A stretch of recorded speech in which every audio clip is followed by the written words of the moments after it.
दिन रात मेरी तैयारी जारी है। मैंने अपनी तरह से पूरी तैयारी कर चुकी है, लेकिन फिर भी मेरा सिलेक्शन नहीं हो पा रहा है।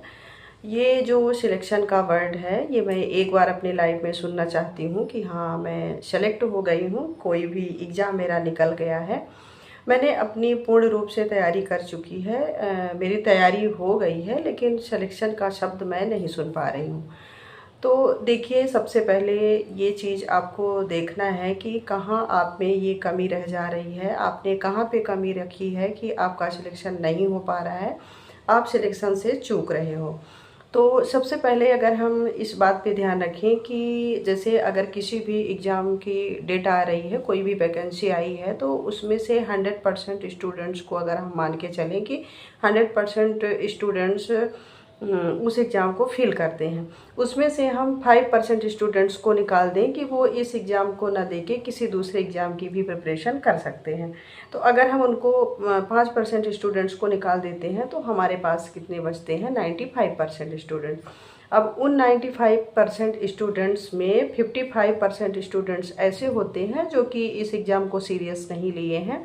वो किसी के कहने पे एग्ज़ाम फॉर्म भर देते हैं और मतलब बिल्कुल भी इस एग्ज़ाम को लेके सीरियस नहीं है। उनको ये अंदर से नहीं है कि हमें तैयारी करना चाहिए, हम अच्छे से तैयारी करें ताकि हमारा सिलेक्शन हो जाए।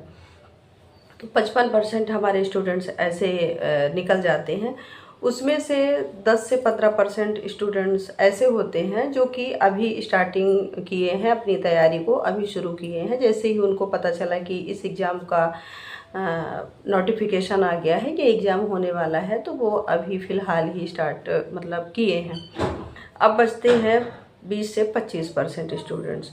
तो देखिए, 20 से 25% स्टूडेंट्स ऐसे हैं जो कि इस एग्ज़ाम को बिल्कुल सीरियस लेके चल रहे हैं। देखिए, मैं यहाँ पे टीचिंग एग्ज़ाम की बात कर रही हूँ, वो चाहे ग्रेड फर्स्ट हो, सेकंड हो या थर्ड हो। आप किसी भी एग्ज़ाम की तैयारी अगर कर रहे हो, तो मैं सबकी बात यहाँ पे कर रही हूँ। तो जो 20 से 25% स्टूडेंट्स बचते हैं, उनकी तैयारी सीरियस होती है। आप लोगों ने देखा होगा कि जब जब कुछ स्टूडेंट्स का रिजल्ट आता है और उनका सिलेक्शन नहीं होता, तो बार बार रोना, डिप्रेशन में जाना, उनको अंदर से उनकी हालत ख़राब होती है। क्यों? क्योंकि उन्होंने इस प्रिपरेशन को बिल्कुल डीपली से किया है और फुल फोकस के साथ किया है, और इस चीज़ को उन्होंने सीरियस लेके चला है कि नहीं, मुझे इसकी तैयारी करना है। तो देखिए, रोना उसी स्टूडेंट्स को आता है जो किसी भी एग्ज़ाम को सीरियस लेके चलते हैं, जिनका ये है कि मजाकिया तौर है, हमने किसी के कहने पे फॉर्म फिल कर दिया और बाकी हमें ये नहीं है कि हमें एग्ज़ाम देना है या सीरियस लेना है, तो उनको कोई भी फ़र्क नहीं पड़ने वाला। तो देखिए, जो ये 20 से 25% स्टूडेंट्स हैं, उनका आपका कंपटीशन उनसे है। आपको ये लेके चलना है कि हमारे साथ 20 से 25% स्टूडेंट्स ऐसे होंगे जो बिल्कुल कॉम्पिटिटिव होंगे हमारे लिए, और उनकी तैयारी भी बिल्कुल शानदार होगी और वो अपनी पूर्ण तैयारी करके आए होंगे। तो आपको ये चीज़ देखना है कि हमें 20 से 25% के एस्पिरेंट्स ऐसे मिलेंगे जो हमारे लेवल के हैं, ठीक है। अब देखिए, हम यहाँ पे कमी कहाँ करते हैं कि जैसे हमने तैयारी, किसी भी चीज़ की तैयारी करना स्टार्ट कर दिया और उसके बाद हमारा जो सिलेबस है और सिलेबस को हमने पढ़ना स्टार्ट कर दिया। और यहाँ पे एक चीज़ मैं और कहूँगी कि जैसे जब हम एग्ज़ाम को मतलब देने जानते हैं या देना चाहते हैं, तो हम उस टाइम पे क्या करते हैं कि बहुत छोटी छोटी गलतियाँ हम अपने अंदर रख लेते हैं और जिसकी वजह से हमारा जो सिलेक्शन है वो पीछे रह जाता है और हम सेलेक्ट नहीं हो पाते हैं।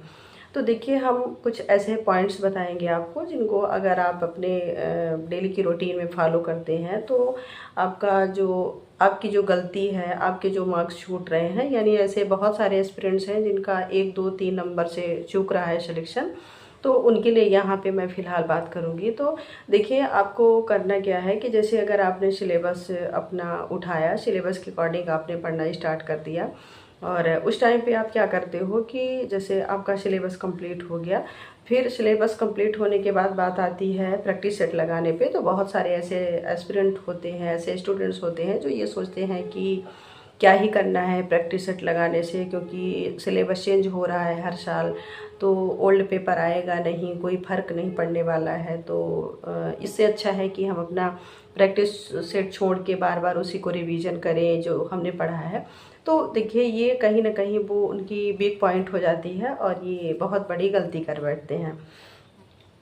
तो देखिए आपको प्रैक्टिस सेट लगाने से बेनिफिट क्या मिलेगा कि जैसे आपने जो भी चैप्टर पढ़ा है और आपने चैप्टर पढ़ लिया है, अब उसके बाद आपको ये देखना है कि हमें ऐड क्या करना है। हमने हमारा पूरा सिलेबस कंप्लीट हो चुका है, कितनी बार हमने रिवीजन कर लिया है, लेकिन फिर भी हमारे जो मार्क्स हैं वो घट रहे हैं।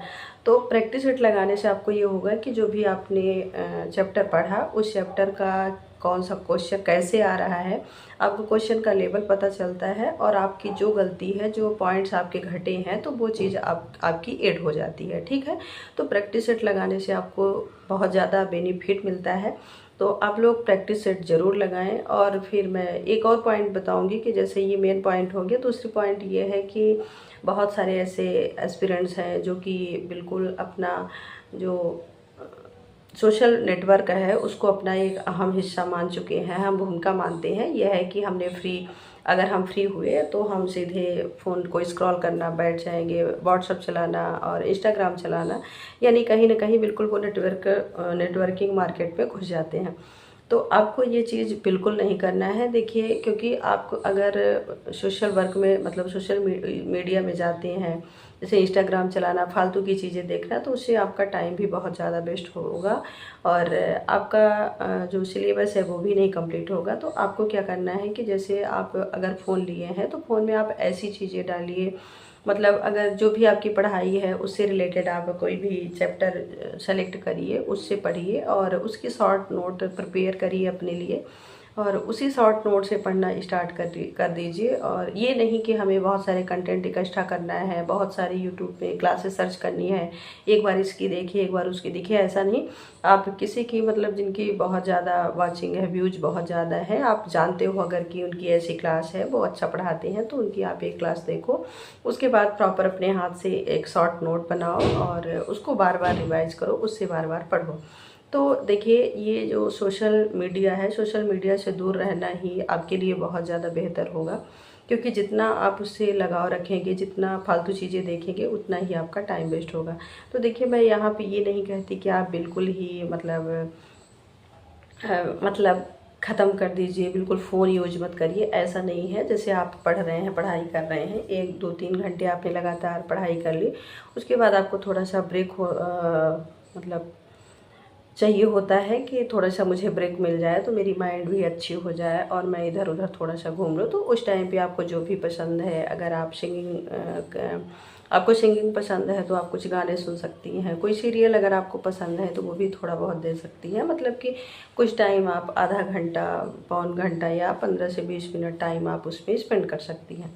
ये नहीं है कि हम दिन भर मतलब अगर हम दोपहर को लेटे हैं तो पूरी दोपहर हम वही स्क्रॉल करते जाएं और देखते जाएं, तो इससे आपका ही नुकसान होने वाला है और कुछ नहीं। तो आई होप अगर ये कुछ पॉइंट्स आप अपने लाइफ में ऐड करते हो, डेली के मतलब डेली अपने लाइफ में चेंजेस लाते हो, तो आपको सिलेक्शन से कोई नहीं रोक सकता और आपका सिलेक्शन भी निश्चित पूर्ण से होने वाला होता है। तो देखिए बहुत से ऐसे स्टूडेंट्स होते हैं जो ऐसे ही बहुत छोटी छोटी गलतियां करते हैं, जो सीरियस मतलब ये चीज़ नहीं सोच पाते कि हमने कहाँ कमी है हमारे अंदर, हमने क्या गलती की है। तो बहुत छोटी छोटी ये कमियां हो जाती हैं और हम सिलेक्शन से चूक सकते हैं। तो देखिए आपको ऐसा नहीं करना है, यही छोटे छोटे पॉइंट्स को आप ऐड करिए अपनी लाइफ में, डेली के डेली कुछ चेंजेस लाने को सोचिए कि हमें आज ये चेंजेस लाना है, कल वो चेंजेस लाना है। अगर आप ऐसा करते हो तो आई होप कि आपको सिलेक्शन से कोई नहीं रोक सकता। तो हम करते हैं वीडियो को एंड और फिर मिलेंगे नेक्स्ट वीडियो के साथ। तो ऑल द बेस्ट।